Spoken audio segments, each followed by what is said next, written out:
Hey everyone, my name is Matt. Welcome to my shop. So I've been working on this little bench here made out of a slab, and a lot of it has these cracks in it, and I want to stabilize them using these butterfly keys or dovetail keys or Dutchmen or bow ties. They're called a lot of different things, but they're really easy to install and make. So today I want to show you how easy it is to make these things and install them into your wood as a decorative inlay or as a structural fix for a crack like this.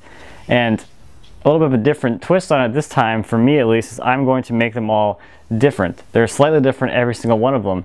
They're all different angles, they're all different lengths, they're all different widths. So let me show you how I do this and let's get to it. Alright, so on this slab here I have two large cracks to contend with, this one here and this one here. And I've already cut these ones and they're ready to be inlaid, so now I'm going to work on figuring out these ones over here. So what I've done already is I've gone over and I've cut some stock to different lengths and different widths, and they'll give me some different size little butterflies to actually inlay in here. And the next step is going to be to actually lay these out and cut the shape into them, just like these ones over here. So I have this piece of maple here, which is going to make it a little bit easier to see what I'm doing, because it's going to be hard to see on camera the pencil lines on the walnut. So as I mentioned, I want all of these to be slightly different, so I'm laying them out and cutting them all out individually. Now there's no rule that says these have to be symmetrical, but I'm making mine symmetrical. So I'm making a center line so I can lay out the two angles from that. Now I'm just going to eyeball the overall shape of this. I'm just going to measure in from the edge to leave me with a area in the center that I think looks good. And the angle on these things doesn't really matter so much. It's more of a visual aesthetic more than anything. The strength is still going to be there. And one last thing that I'll note is that you want to align these things so that the grain is running with the length of the bow tie or butterfly, whatever you want to call it. That gives it its overall strength. If you run the grain vertically, that's going to be very weak, and it might actually pull apart if the crack actually tries to separate.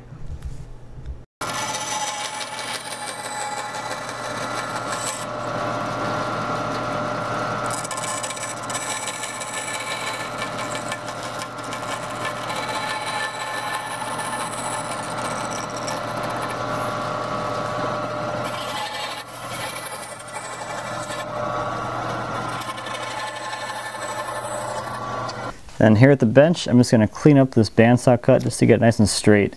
The straighter you get these slopes here, the easier it's going to be to inlay it into the wood later. Now since this little one is a little too small for me to comfortably cut on the bandsaw, I'm just going to carve it out here real quickly.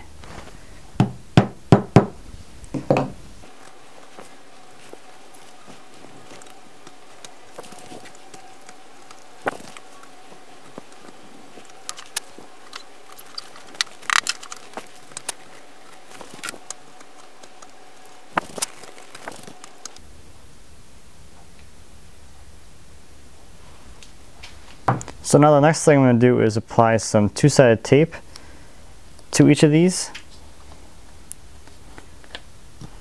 And this will help me stick them down to the wood and allow me to transfer them. And then I'll just trim the excess away.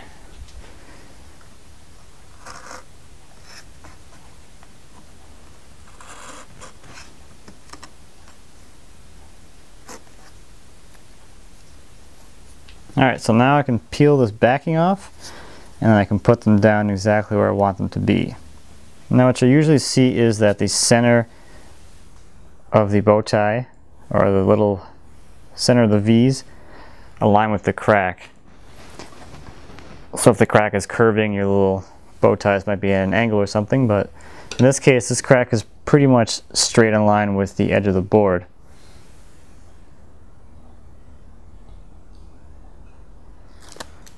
I'll just stick these kind of where I want them. I think that looks good there. And this little guy, I'll stick him up here. That's good. Alright. Now the next thing to do is to actually go around with a knife and trace the outline of the butterflies.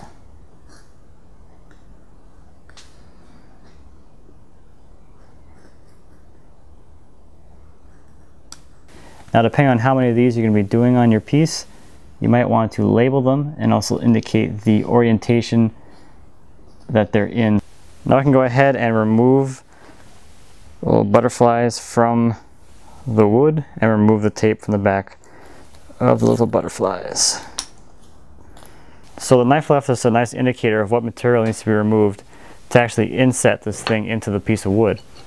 Now to remove the waste from inside the lines, I'm going to use a router with a straight bit.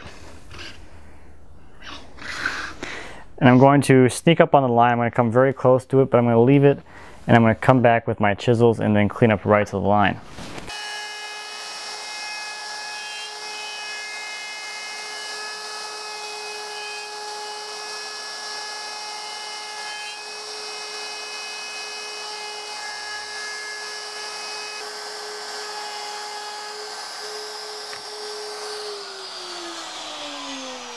Alright, so now I can work back to the line with my chisels. I'll mention a couple of things here too. When I cut this recess here, it is shallower than the thickness of this butterfly, and that'll leave the top of the butterfly a little proud of the surface so I can flush it up later. The other thing is, if you go past your line, or you slip and your router goes really far out, that's not a problem either. Just go ahead and make yourself a bigger butterfly and then recut the profile, and that'll cover up any of your mistakes, because that area that got screwed up is now the waste area of the butterfly.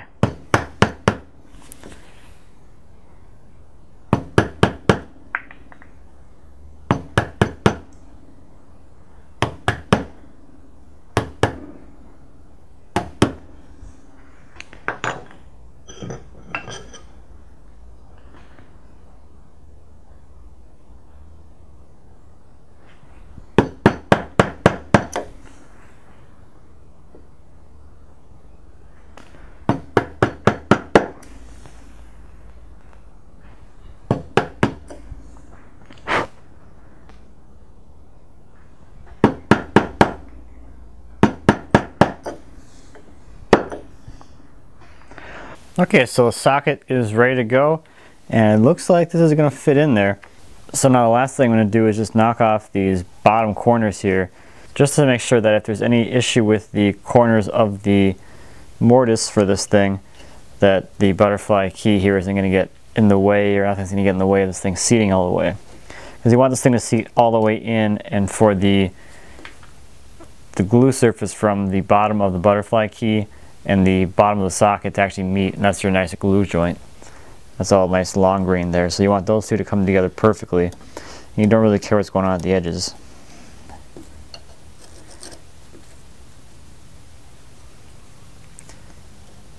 I'm just going to knock these off real quick.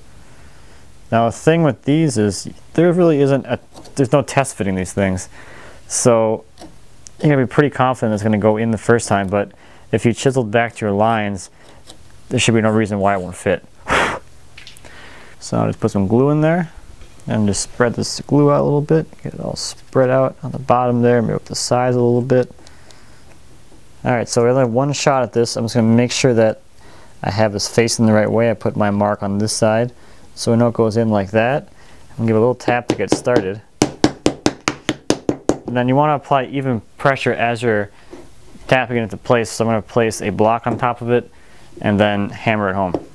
Tighten my vise a little bit.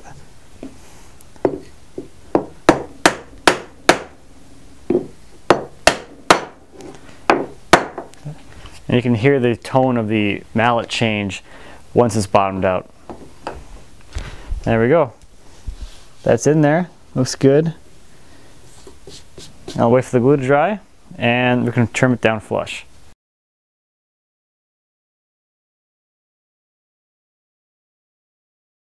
So here's that entire process sped up 25 times normal speed.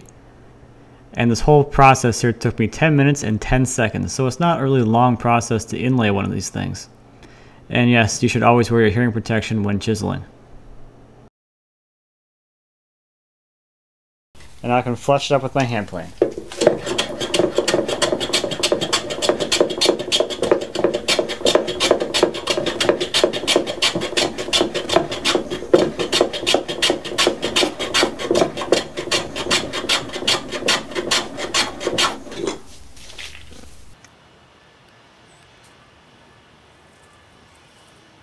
So here's that completed bench, and I ended up putting 14 of these butterflies into it, and it came out really amazing.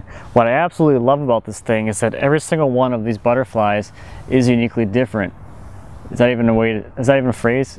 Or does that not make sense? Every single one is unique and different. They're all different shapes, they're all different sizes, and they all have different angles, so it's really cool, and I really like that they're all individual like that. Now, one thing you may or may not realize about this process is if you can do this and you can inlay one of these into a piece of wood, you can inlay just about anything you want into there. You're not limited to just this one shape. You can inlay anything you want. Squares, hearts, triangles, complex shapes like flowers, trees, animals. You can do all kinds of stuff. So this is really just a really basic inlay. That's all it is.